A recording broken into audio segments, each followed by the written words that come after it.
Good morning, good afternoon, everyone. It is in my neck of the woods. It's about 11 a.m. Pacific Standard Time.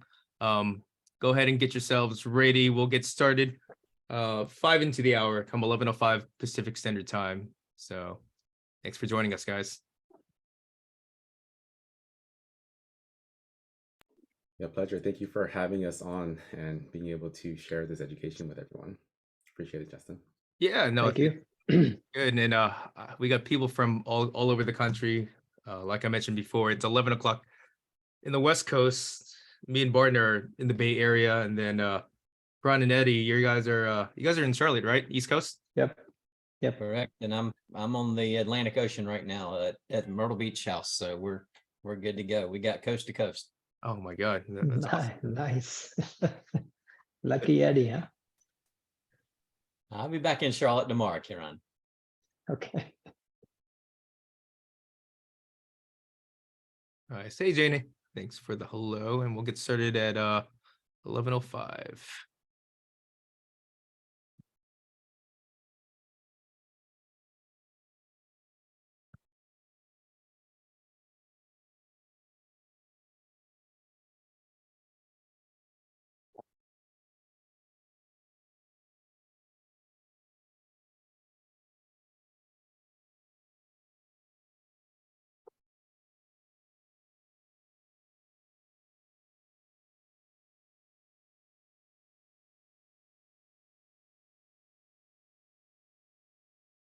Hey, what's going on, Henry? All right, we get started 5 minutes, couple minutes, and we'll get started. Hey, John Peck.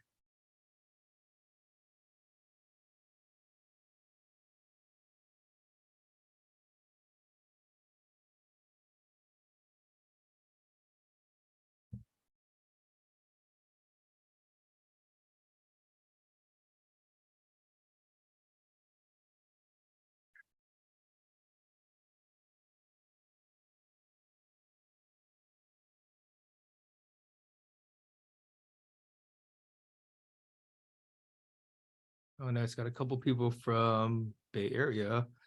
Tyler, Mano. Oh, good to see you guys. Cool.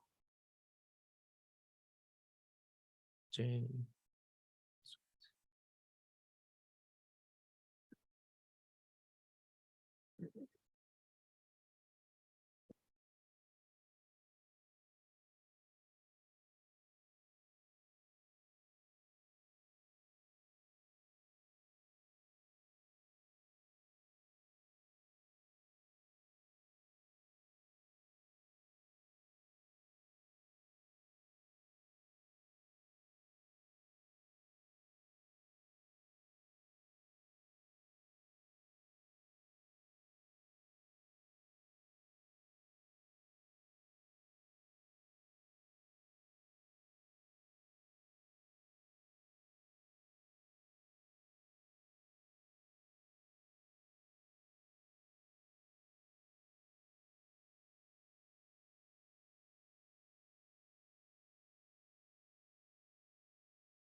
All right, we're going to start in about a minute.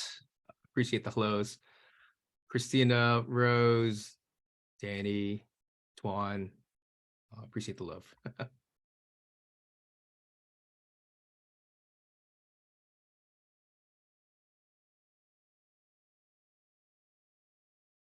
Oh, hey, Karan, you got your Pres Rachel on too from Charlotte. Nice. Okay. Yeah. Okay, cool. It's in my neck of the woods, it's 11:05. Panelists, are you guys about ready? Yeah.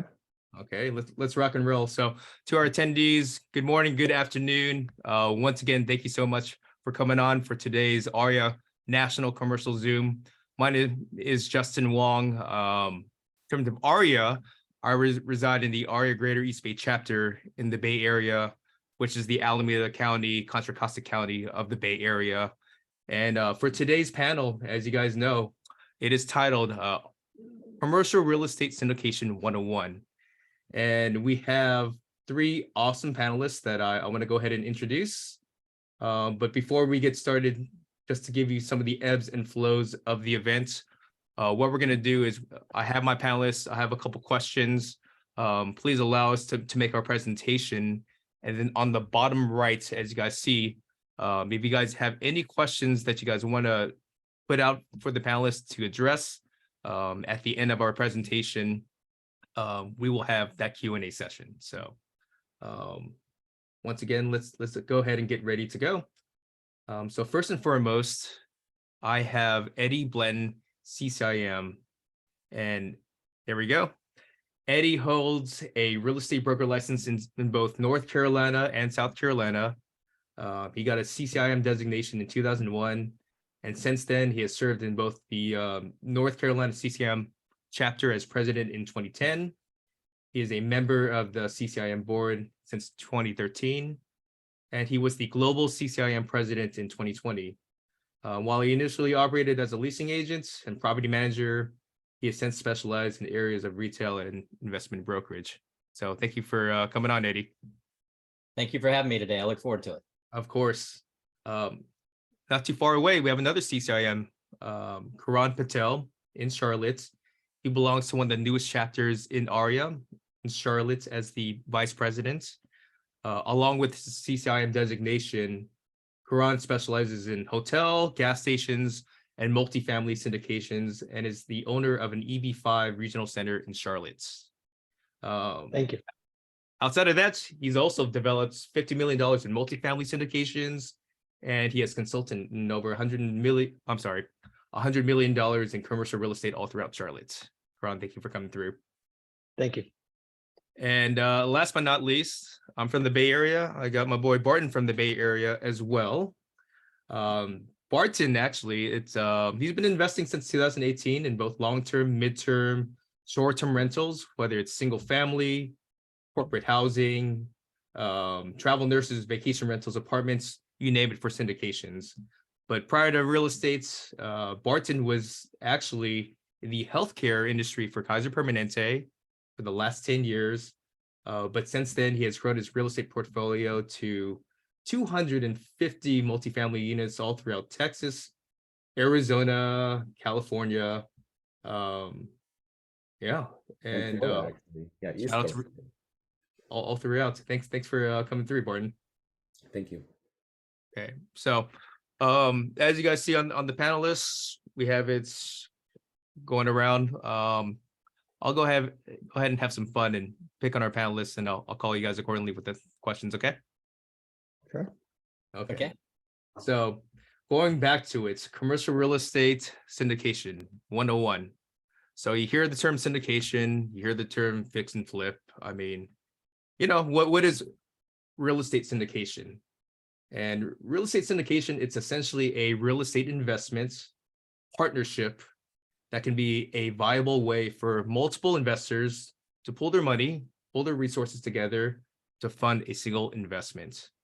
And these partnerships, they can made to open doors to larger investments, and they can range through multifamily, industrial, retail, office, you name it. But, when you put your eggs together, by theory, everyone can win with a commercial real estate syndication. So having said that, I'll go ahead and pick on you, Eddie, first. So for commercial real estate syndications, what is your role? Do you put the deal together? Are you investor personally? Do you do both? Tell me, Eddie. Let's just start with pick D, all of the above.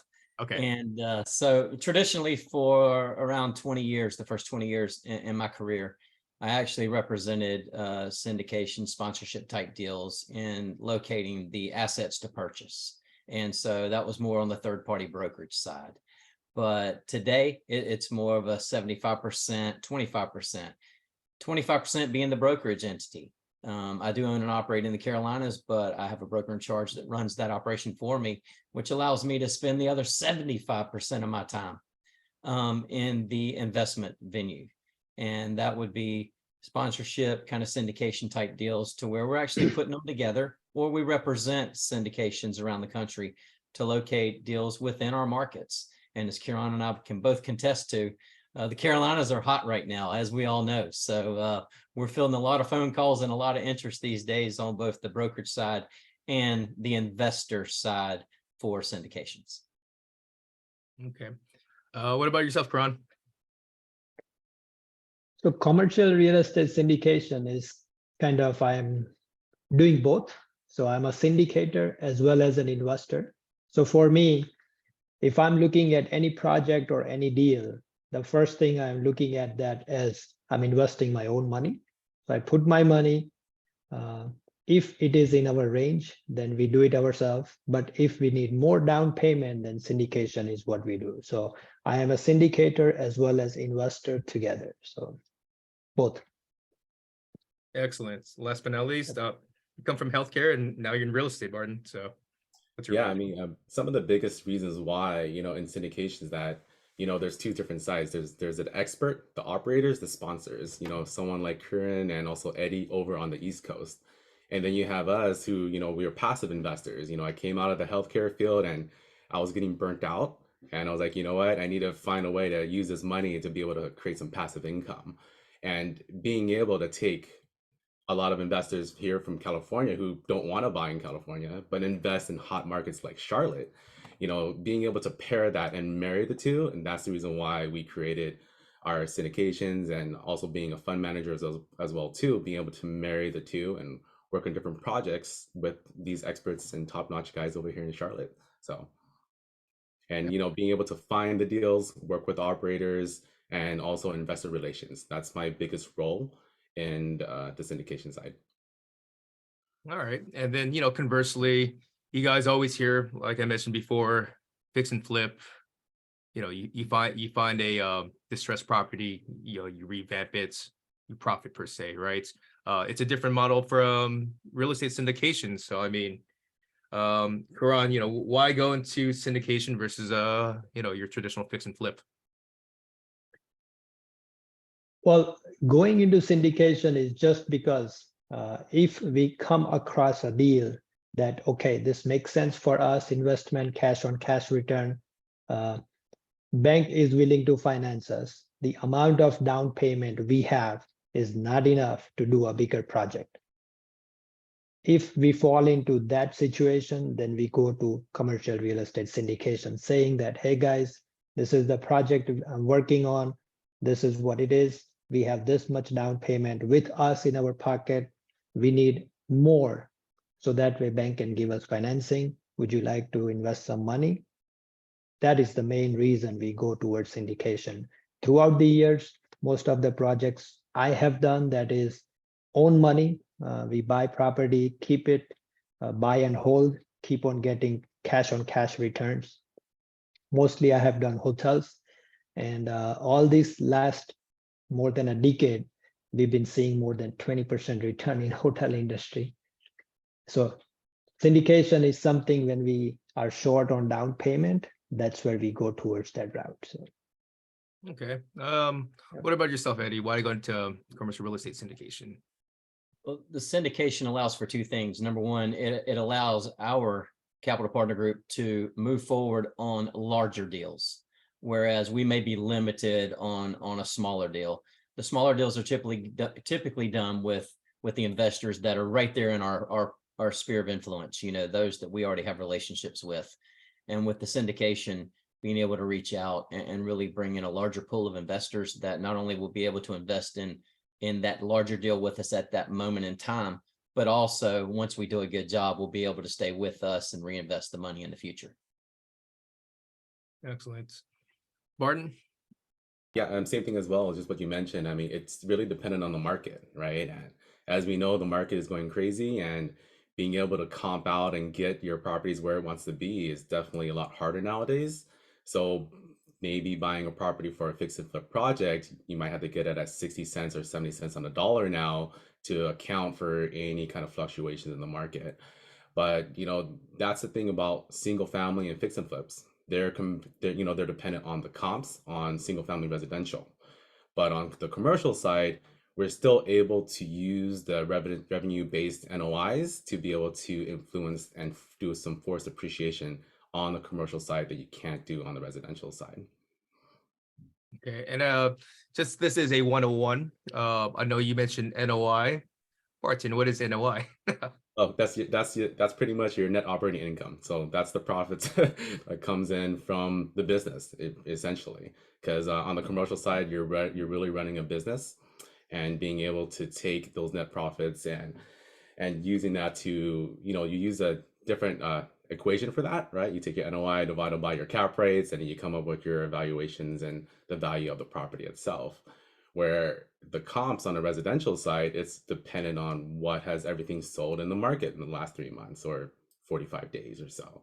And so, especially with the market the way it is, commercial real estate is something that we have more influence into as long as we're running a good business. Excellent. And then Eddie, I know you mentioned the term cash on cash when it comes to investments.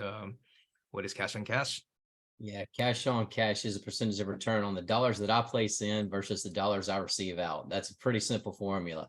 But I do want to add one more thing on the NOI, since this is the 101, and that is always remember the NOI, whether you have leverage on the property with a loan or whether you're paying all cash for a property, the NOI is derived the same. That is not including debt service. And so that's an important fact to put out there to everybody.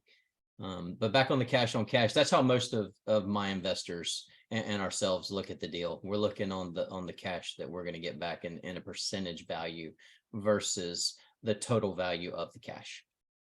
Excellent. And in regards to investments, there's value add. You can take a property, make capital improvements, get it up to par, and you have your big term plan or short term plan for that matter. There's other things where it's a higher floor, a yield play where you put a top dollar for something that is already performing at a high level. There's also the hybrid approach. I'll put it on Barton. I mean, for you personally, I'm assuming you're a value add guy. I mean, what's your take on it? It's both. It really depends on our investors. Different investors have different appetites. Some like a development play, something similar to what Kieran would be doing, where you won't really be able to get the returns out until after development is done or after you resell it off to a big hedge fund buyer or someone bigger in the industry. They don't mind sitting on the cash and just letting their money just kind of grow over a 7 to 10 year period. But some investors want that cash now. Maybe they want that higher cash on cash return. So being able to play both sides really allows us to really hit the masses and be able to provide a product that will help all of our investors. Okay. Karan, what about yourself?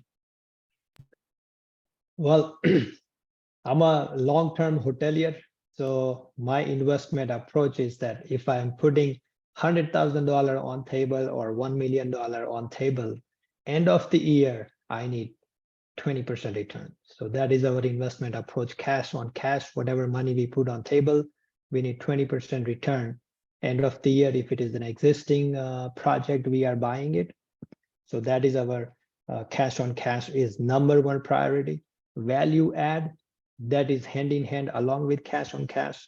So I'll give you an example. If we buy an existing hotel, which is underperforming, we buy it year one, we finish renovation, start running the operation, and that property will start giving cash on cash return from year one. Versus the development project, that is from 3 to 5 years, it's a long-term hold period. But investment approach is mainly number one criteria is a cash on cash return and value add. Excellent. Eddie, yourself, what's your bread and butter? Yeah, bread and butter for our group is definitely the value add. We look at not only the primary and secondary markets, but we also look deep into the tertiary markets. We find that there's less real estate investment trust groups, life companies, et cetera, that are competing with us. And so when we go into those markets, we're able to facilitate a better deal, not only for the buy, but also on the back end of the deal, which is equally as important to us. Kieran and Barton have both alluded to, the cash on cash aspect of it, the yield. But at the end of the day, it is truly about making money for those that are willing to trust you with their money. And so what we look at is we look at the value add deal, because with a fix and flip, we already talked about, that's kind of a lower price deal. And Barton used the residential single family as an example of that. You see that all the time on TV, right? How do you do this? How do you do that? And take this seminar and go out and make money. Well, the ones making the money are the ones that are writing the seminars, right? We know that. At the end of the day, in commercial real estate investing, those that are making money are those that actually take the risk to place their capital in an investment vehicle. They make the money because they took the steps to secure an investment and allow that to mature over time to provide them a greater return on the back end. And so for us, the value add play does that. We go into the deal not only with the acquisition cost in mind, but also with the CapEx budget, the year zero money that it's going to take to improve the property right away. We go in and we cosmetically upgrade, say I'm going to use a single tenant net leased asset as an example. And we would go in, we'd immediately, relay the pavement in the parking lot. We would put in digital lighting and take the old lighting out. We would improve the facade or the exterior of the building, the elevations, the landscaping. So the curb appeal has greatly improved since we bought the property from where we're going to lease the property. And then we're looking for a regional tenant. We're not looking for the small mom and pop because the value's not there when we go to sell. We want to make sure we're getting the best cap rate out of the property so that we can maximize our return. And that's typically in an 18 to 30 month process based on what I just told you we did. Excellent. And I know you mentioned CapEx. What is CapEx? The capital expenditure. That is that year zero money. That is what you better have budgeted plus another 20% when you go buy a property. Because especially in today's market, everything moves, including labor, logistics, and also the products. All right, perfect. I know I'm grilling you all day, Eddie, but No, you're fine. I'm gonna keep you on. So, you can talk in generality, or you can talk about a particular deal. I know we all love stories, but why do you like a particular deal? What is a great deal? I know that's very open-ended, and just as best as you could, what makes a great deal when you evaluate, I guess. One that turns out to be successful.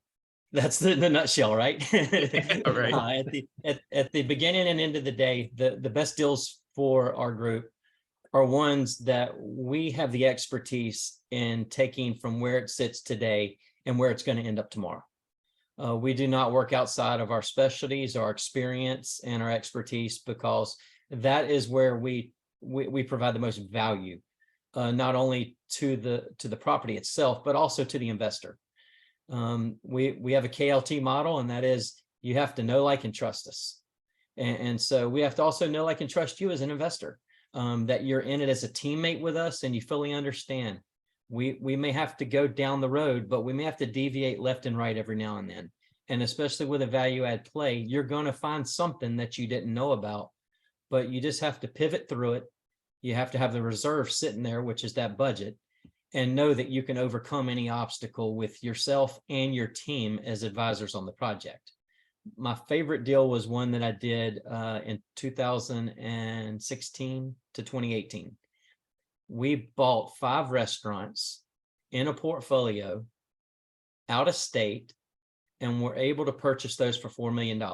They were $800,000 per unit. We did a 2-year sell leaseback with the corporate brand that had them. And we didn't go past 14 months in any of those restaurants. We had a kick out clause. We kicked them out because we not only re-tenanted with a national and or a regional franchise, we were able to secure leases in the first 8 months. And within a 3-year time period, we were able to turn that $800,000 along with a $200,000 to $250,000 CapEx budget. So call it $1.1 million in a deal, And we sold those for $1.8 million to $2.4 million on the marketplace as single tenant net leased assets. And that was one of my favorite because it was 5 at a time, which really kept us on our toes. Oh man, love it, love it. Barton, on your bio, you said you've done a bunch of different products for multifamily, for different tenants. I mean, why do you like a particular deal? I mean, it's mainly in terms of like the risk, and mitigating the risks, but also working with really strong, experienced team members as well too. Because we don't do this on our own. We work with other experienced operators. So really working with other people who have a track record, know what they're doing. Because anyone can get a really good fix and flip, but anyone can either make it really good, but they can also mess it up at the same time. And if you don't have a plan going in, you don't have your business plan going out, if you don't have enough experience to be able to weather through the storm of when things go wrong, that's a big aspect of it, because it does happen, right? I mean, someone can take a really good project, you know what, I can make a lot of money on this, but they can both come out with different results. And exactly what Eddie mentioned is that, being able to take that single net lease and being able to turn that into a diamond, that's really important. Not many people can do that. So really, we work with a lot of different operators because we also do a fund to fund model as well too, and also working with other syndicators. So we work with a lot of different operators and being able to look at their track record. How many exits have they done? And really, staying in their lane. Are they a specialist in development? That's all we really want you to do. If you're a specialist in office and retail, then that's all we really want you to do. And being able to take all of that knowledge and be able to pass that down and notice that and identify that as a great deal, that's the big aspect of it. And that's what I look for in a lot of different deals, because you look at so many different things. Nice. What about yourself, Karan? Particular deal, what do you like? So since we are talking about deal, let me tell you the latest story, which is less than 30 days old. So I took a property. It's a small hotel in Charlotte, 65 room. I took it under contract end of last year, rundown property, independent property. Actually, I was looking for a property for city of Charlotte, so that way they can buy it and then they can put some heads in the bed for shelter. I came to this property, showed it to them. They say that it doesn't work their formula, but I saw it that this is good location. I can convert that into a great deal. So I took it under contract, added 200,000 renovation, total project 3.6 million. I just did closing on March 20th of this year. And it's not even 30 days. City came back to me saying that, hey, now it's fully renovated. We want to buy it for 4.2 million. Would you sell it to us? I said, well, so now it's a 60% return on our investment in less than 30 days. But now it's again syndication. It was kind of a close friends. So I reach out to all investors saying that, guys, what do you want to do? Do you want to keep it, keep on getting more than 20% return? It is in city of Charlotte, generational wealth, or do you want to flip, take 60% return and walk out? So everybody said 100 out of 100 said, no, man, we're going to hold on to it. So. Oh, excellent. Yeah. That's a great deal. That's a great deal. So going back to, if you want to cash out, if you want to keep it on, I mean, typically speaking, for anyone that gets into real estate syndication, I'll stick with you, Karan. How long will my money get tied up? What's your projected hold time? Your exit strategy? I mean, how do you usually break it down for yourself personally, Karan? So projected time, if it's a new development opportunity, the project which I'm doing right now, that would be usually between 3 to 5 years. But if it is an existing property, either multifamily or a hotel, then usually we hold on to it. 20% return, that's great cash on cash return for all investors. Even if I tell the investors that, hey guys, do we want to sell it? 100 out of 100 investors say that, no, we don't want to sell it. Let's hold on to it. So existing properties, we hold on to it, we don't sell it. Development is between 3 to 5 years. And the exit strategy for new projects is kind of most of my investors, I bring them into syndication. Either they are family, friends, or I know them personally. Right. So I tell them the signing of the documents and syndication and all those things are separate. But I usually tell all the investors that, hey, if at any given point, if you feel that this is not working out for you, and then you need your money back, you want to walk out of this deal, text me. I'll be more than happy to write down. So for example, let's say the Charlotte project I'm working on that has more than 30 investors. So if one or two of them, they come back to me and say that, man, it's not working out for me, I need my 100,000 back. Hey, no worries. That's fine. Here is your 100,000. Thank you so much. Shake hand, wish good luck to each other. But if all 30 comes to me and says that, man, I need my 100,000 back, then I have to tell them that, guys, I don't have 3 million in pocket. I'm sorry. Give me some time, and then I can get fundraising from somewhere else and then get them out of it. So, but knock on wood, so far, not a single investor has asked for money and exit out of the deal. So Yeah, that would be quite the pickle. Barton, what about yourself? I mean, typically, how long do you hold? You know, for I mean, the standard out there right now is between a 5 to 7 year period, and that's just standard, right, across in generalities. But for us and our investors, we really look for between that 2 to 5 year timeline, just because of what Kieran mentioned. You never know. People have different situations. Sometimes a family member might get sick, right, and you might have to pull out that cash a little earlier. And being able to just have full transparency with them and also have that exit plan is really, really important. And so usually the standard is somewhere between 2 to 5.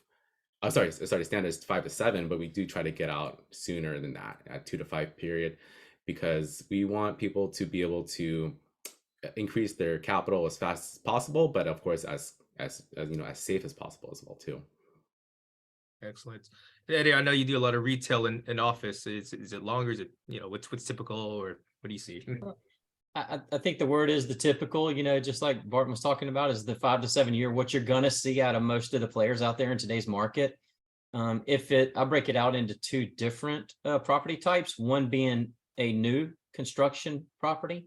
In that situation, we're going to be 3 to 5 years holding the money, because you've not only have to get it constructed, but you also want to make sure that you get fully leased so that you can have the property stabilized before you do take it to the market. That way you maximize the return for the investors.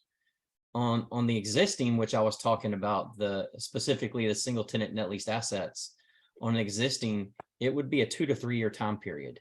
It'd be about 12 to 18 months to acquire the property, to re-tenant it, to go through the full renovation and have rent to commence. And so those are going to be 10-year leases. And so we want to make sure we're selling 7, 8 years of that lease out so that we can maximize our money. The only caveat to that would be, what's the market condition? That also is going to drive the sale or the time of the sale. And so we have to be very conscious of market conditions as well. So hold that thought, because that ties perfectly for the next question. When it goes to underwriting the deal, obviously the markets, elephant in the room, it's changing. If not, it has changed. A lot more difficulties in terms of underwriting and making things make sense. So, Eddie, what goes into underwriting the deal, especially with today's markets? Any key metrics that you're specifically looking at? The key metrics that I'm looking at, of course, everybody's focused on interest rates because the media has everyone focused on interest rates. But as I've shared before, and I share it with our investors and I share it with our firm's clients, and this is a tidbit for everybody out there. If you're happy at a 5% interest rate and you tell me that you're happy with the cash you're receiving on a deal at 5%, but you're unhappy at 8% because you've heard the media talk about 7 to 8% interest rates, and it's the fear factor, right? It's just scaring you away from the deal. At the end of the day, if I can sit here and say I can promise you the same return at a 7 to 8% as you're getting at a 5%, would you be happy with that? Well, the answer we receive is yes. And so here's the education for today. The only difference in that 5% and 8% interest rate is 11% down payment. So it all comes down to the raise. So we look at all projects at a 64% loan to value today instead of a 75% loan to value. And we can maximize the same cash on cash return as we were getting prior to the rise in interest rates. And so that's how we look at a deal differently today. The second part is on the acquisition. There are less people making offers on deals out there. We see the transaction volume coming down. And so I feel that with a higher interest rate, it has actually put our group in a better position and everyone else's groups in better positions to acquire a property, because maximum competition is maximum value, right? That's the Sperry Van Ness slogan, right? And the SVN slogan. And so that is true. It's very true today. And so I wanted just to make a statement on that. If there's less competition, I can generally get it for a better price. I'm not having to overpay for a property just to buy the contract. So today I'm truly buying the property. So I'm not overpaying by $100,000 or by 10% just to buy the contract before I can even have the right to buy the property. And then I'm getting time. I'm getting time to do due diligence inspections. So we can get surveys done. We can get environmentals done. You know, we can have appraisals done prior to closing. A year and a half, 2 years ago, we had to do all those things, you know, post-closing a lot of times, unless it was a lender requirement and we had to have it beforehand. And so those are a couple big things in today's underwriting of a deal that we kind of look at running through due diligence and underwriting on a project. Excellent. Thank you, Eddie. Let's see, Karan, what about yourself? And anything, especially in today's markets, has changed underwriting a deal? It has changed a big time for us because we were buying deals with 20% down. Now they're asking 40% down. But now I know that all we have to go a little more from 20 to 30, because I know I can call Eddie and he got some deep connections with the big shots, institutional money, and he can give us 10% more. So, but down payment that has gone from 20 to 40%. So that's the key metrics, and it is changing big time. Yep. Right. Definitely your leverage, right? For sure. Yep. What about yourself, Barton? Yeah, exactly what was mentioned earlier about the buy price. And there's less people in the market, and there's actually a lot of people defaulting on bridge loans, even in the commercial space. So we're actually able to go in there and help them find a solution to their problems, but they do have to sell to us at maybe a little bit more of a discount or with some terms, right? So being a little more creative in that sense. And, you know, leverage is a really big aspect. Before, exactly what Kieran mentioned, is that putting 20-25% down. Now we're putting up to 30 to 35 to 40% down, and also including more CapEx, which is more of the extra buffer and savings that we have on the side just in case. So it's not allocated to anything. So what if something happens? What if your interest rates go up? What if cost of goods and services and expenses go up for material costs? So at least we have an extra pool that we can tap into, and we don't have to do a capital call for our investors, because that's the last thing we want to do as syndicators, is to be able to do that, because that's a big taint on our record, right, when we do that. So and I think all these guys can agree with me as well too when that happens. Yeah. And what else? I think just really knowing how to perform at a higher level, right? So really relying on your teams. And just exactly what you mentioned, Eddie has other people in the background who can do some specific loans that no one else has access to, or being able to have access to some contractors who are able to get great pricing on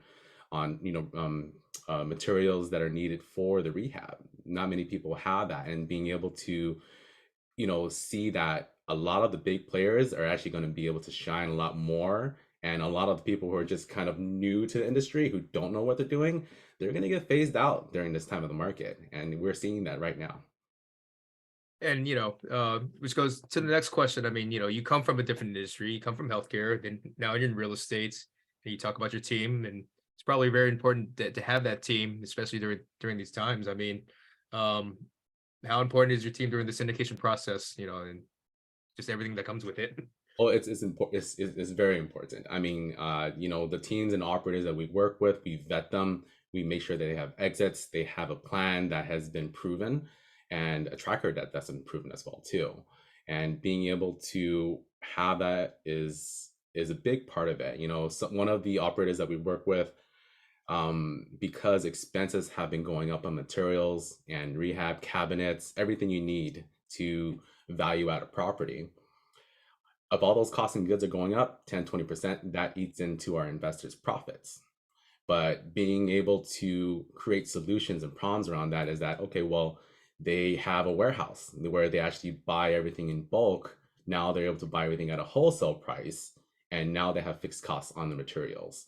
And that, being able to have those teams that can actually perform at that high level has been a crucial part, especially in this industry and especially what's going on in the market today. Right.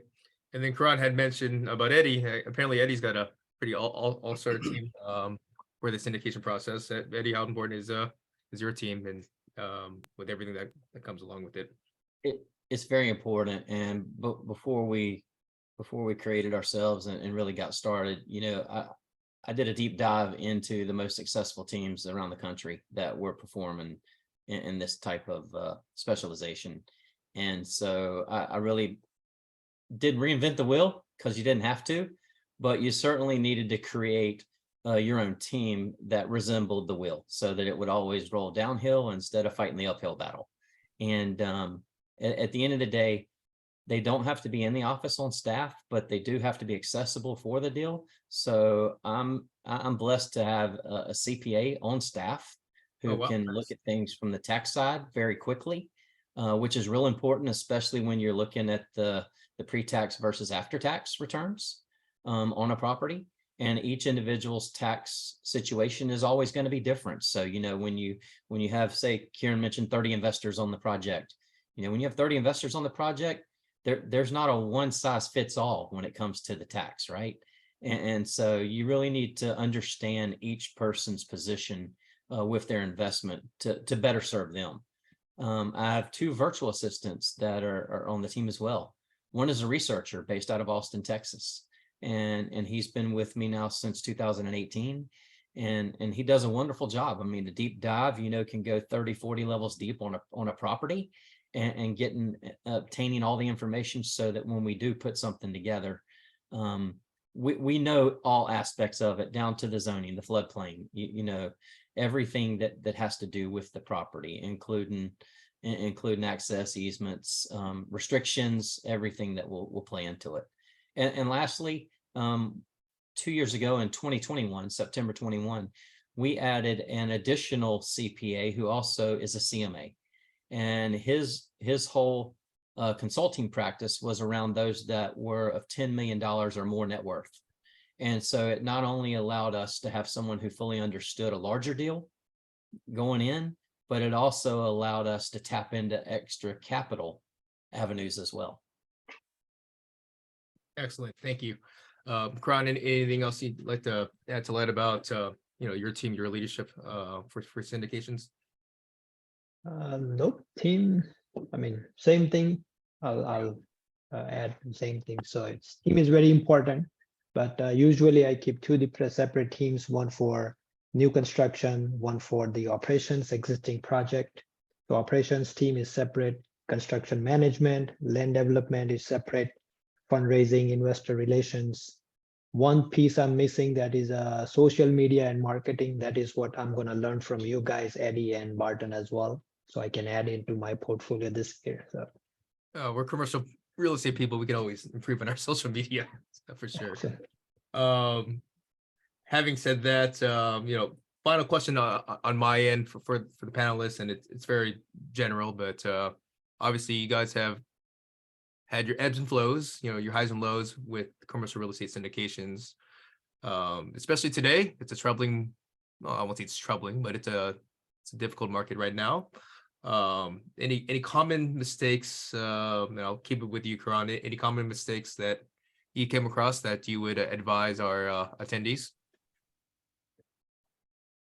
Well, for the limited investors, right? So the people, those who are investing into a syndication deal, ask questions. There is nothing, because this is very sophisticated kind of a deals going on in the market. So a lot of time I come across people, they send some package to me and ask me to look into it and advise them. And I tell them that, guys, package is not going to let you have all your answers. It is better that you pick up a phone call or get on the Zoom call when they are doing the presentation about the project. Ask them questions, ask the detailed questions, that where the money is coming from, how much skin you have in the game, who is going to oversee the project, who is going to finish the project, who is going to do land development, all those things. So ask 100 questions that will educate you a lot for the syndication thing. Excellent. What about yourself, Barton? I mean, it's, commercial real estate, there's a lot of different factors, coming to the vintage, or that means the age of the property, right? That comes up with its own sets of problems and issues. Then we have leverage. How much of a loan are you getting on that? Because we knew that was a big factor back in 2008, 2009, and why the economy crashed on the lending side, right? And so really having those extra reserves, really being super conservative, and also having a backup plan to the backup plan, and making sure that we're really mitigating those risks as much as possible.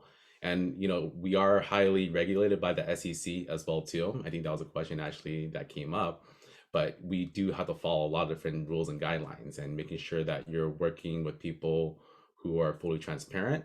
And just exactly what Karen mentioned, hop on a phone call. There's a lot to learn, and we are here to help to educate. That's all we're here for.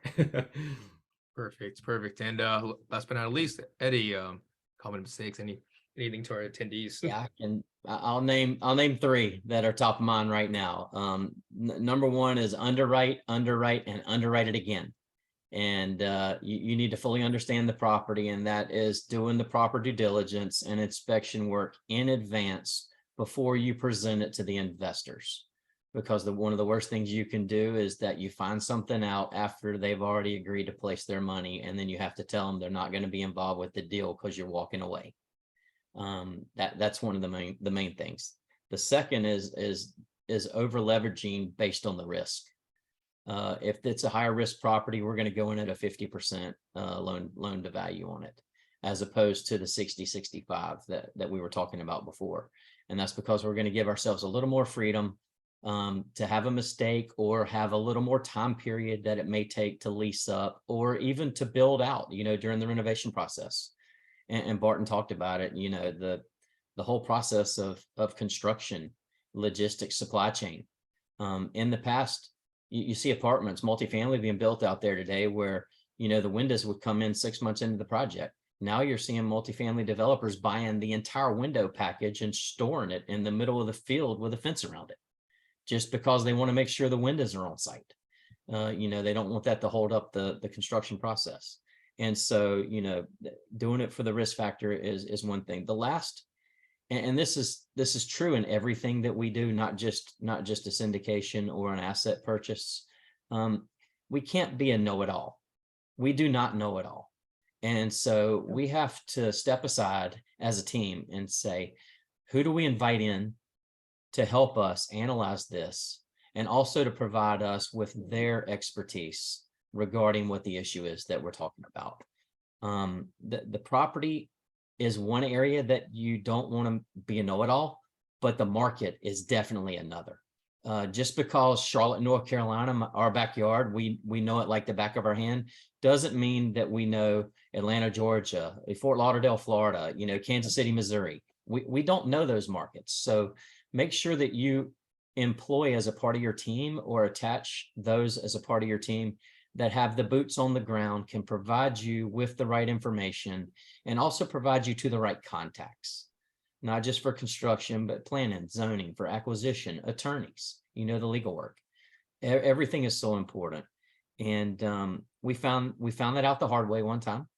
And so you asked for, a mistake. We were able to overcome it very quickly. And I'm fortunate as a CCIM that I can call someone in every city, in every town in America, and we got somebody we know, like, and trust. Love it. Guys, that's all I have on my end. But the good news is our attendees have, at least from what I see on the Q&A, it seems like they remained rather engaged. So we have several questions. In that sense, it's not gonna, feel free. It doesn't have to be all you guys. But I'm gonna go through the questions. Whoever wants to attack it, Have at it, okay? So, first question, in your opinion, what's the industry standard in regards to guaranteed rate of return for syndication investors? Hotel, multifamily, retail. I mean, is there and I think you guys kind of addressed that earlier in passing, but what's the number for you guys? There is no guarantee. No guarantee. Okay. There's no guarantee, but we do have some targets on that. Especially when it comes to the cash on cash. It used to be a 24 to 28% is what most of us were looking at in the industry. And now, you plan for the 22, 24%. And at the end of the day, as long as we can achieve that 18 to 20, we know we've been successful in today's marketplace. You said 18% cash on cash, 18% return on the money. 18% return on the money. And I think the last question was what is the average cash on cash for investments for you guys? Let's see. No, okay, and then let's do another one. Going back to SEC regulations, how do they come into play for syndications?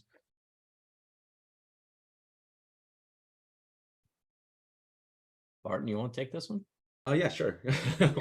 Either I or. know. Well, there's two different types, right? There's a 506B, which is for sophisticated investors, and then you have a 506C for accredited investors. So depending on which one you're filing with, I mean, there's a couple of other types as well too. Those are the two main ones that are out there. 506Bs cannot be, a B is in boy, as like my name.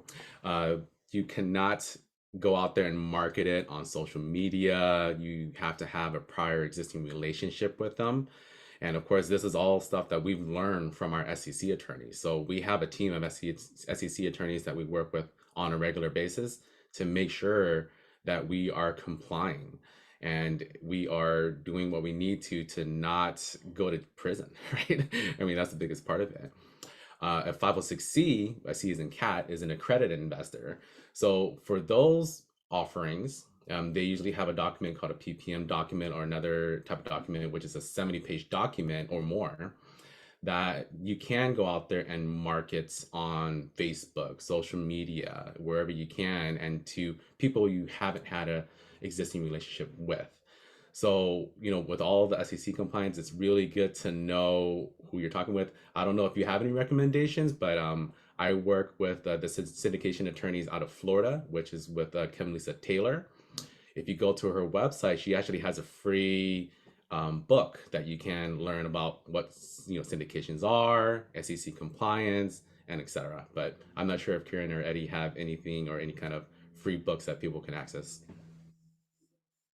Not a free book, but we'll say, Gene Trowbridge is a definite specialist out there and also puts on some, 2 to 4 hour webinars just specifically on how to get involved and what you should be careful of. Excellent. And then another question, smaller deals. I mean, do you guys ever go all cash on your deals? Or do you always try to leverage with the bank? Anyone want to address that? The first preference is leverage the bank. But if bank says that, nope, we're not going to finance this deal, then with our experience and underwriting cash flow model and all those things, if it really makes sense, then only we go all cash. But first preference is leverage bank's money. Yep. Okay. And we're the same with that, but also there is a caveat to it that when we go into the tertiary markets, typically it's going to take us a little bit more time to obtain that regional national credit tenant and also to stabilize that deal before we can take it back to the market. And so we have done all cash deals, especially when you're looking at the $1 million to $1.5 million total cost on a deal. We'll get 3 to 5 investors go in, put their money into it. And then, that's a different scenario than a true syndicated deal though. And that may be more of the LLC member type deal where they get a pref on their money, acting as the bank, and then they get the gap of ownership, on the back end as well. Okay, and I know you mentioned LLC. I mean, for a syndication, and obviously, I mean, this is to each their own on this preference, but LLC, any other entities? I mean, well, what's your guys' take in terms of what you guys form? We prefer single Okay. single entity, LLCs for the property. Same for us. Okay, and then let me see. If you want to become an investor, very general, but I mean, typically what's the minimum to invest? And I know it obviously depends on the level of the deal. Any guidance for anyone looking to get into a syndication in terms of how much?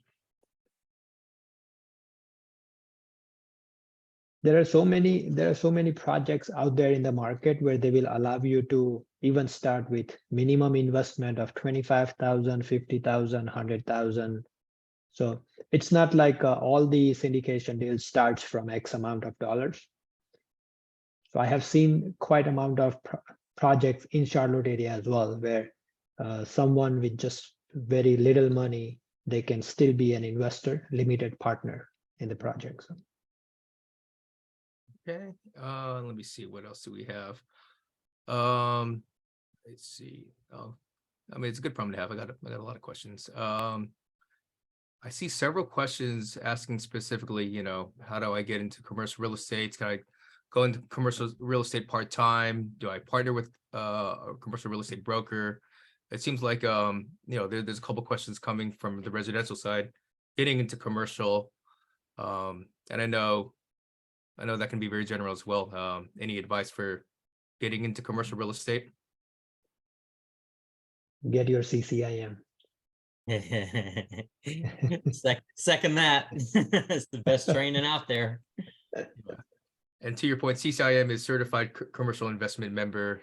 It's a program that does give you the 101s, the metrics, obviously more in depth about commercial real estate. Obviously, they have great context. They have a mentorship program. Eddie and Karan, I know you guys have your CCIM designations. Eddie, quick plug. Anything you want to go into detail about CCIM and getting into the commercial real estate game? Absolutely. CCIM, the foundation of CCIM is the education. Number one, it's to create that language in commercial real estate and investments that we can all use on a day-to-day basis. So we all know what each other's talking about. And through the CCIM education program, the first class, kind of an intro class that I would suggest to anyone out there who's looking to get into commercial real estate is the Foundations of Commercial Real Estate class. And you don't have to be a member of CCIM pursuing the designation. You can go take that class. And CCIM also has established the WARD, that's WARD, Ward Center for Real Estate Studies, which covers unbelievable amount of topics that may interest you. And those are 1 to 3 hour classes that aren't in pursuit of the designation, but they'll also help to round you out as an agent or practitioner within the specialty that you're acting under. And so those are really good ones. Justin, if I may comment on a question up here. Feel free, go ahead. Someone asked, anonymous attendee asked, are there any tips for best practices regarding syndicators and to avoid tripping over securities laws? I just want to put a disclaimer here. I am not an attorney, so I'm not going to be able to answer that. And I'm sure the other gentlemen on this call aren't going to touch it either. Please do reach out to a securities and exchange attorney or a syndication attorney to get those answered, because that is totally outside of mine and our expertise. And so that's the reason we're not addressing that question. Perfect. Okay. I think oh, wow. Good timing. Jazz, if you will, please provide their contact information. So one of the questions came from Henry from Boston. How do we invest with you veterans? Once again, Karan Patel, CCIM, Eddie Blatton, CCIM, Barton Louie. As you can see on the slide, here's their contact information if you have any further questions, specifically with these great panelists. And I really appreciate it. For our commercial on the national side, this is our first solo webinar, but on the calendar, what else do we have looming for our national? see you guys in DC, the Diversity and Fair Housing Summit. It's going to be in Washington, DC. We do this every year. And that is going to be from May 17th to the 19th. And also we're going to have, for ARIA Commercial, we're going to have a in-person event in the Bay Area. It's going to be San Francisco, June 22nd, Thursday. And that will be a commercial state of luxury commercial real estate, which is more so what is the state of Class A multifamily, office, and retail. So be on the lookout for that. Outside of that, we're into the hour mark. To our panelists, any final remarks, any closing remarks that you guys have? Mainly is education, right? Really learn and understand it before you get into it. Don't just jump in blindly and throw your money away, right? You really know what what you're actually getting into. So educate yourself, number one. Great. I want to Okay. add one more thing. Yeah, please. So all the limited partner investors, if you are looking to invest into any kind of projects, make sure you start creating that relationship, existing relationship, as Barton mentioned. So start creating that relationship with the developers, the syndicators, because now US has opened the EB-5 program. So a lot of the developers, they are tapping into the international syndication. So bringing money from outside the country, and that money comes very cheap.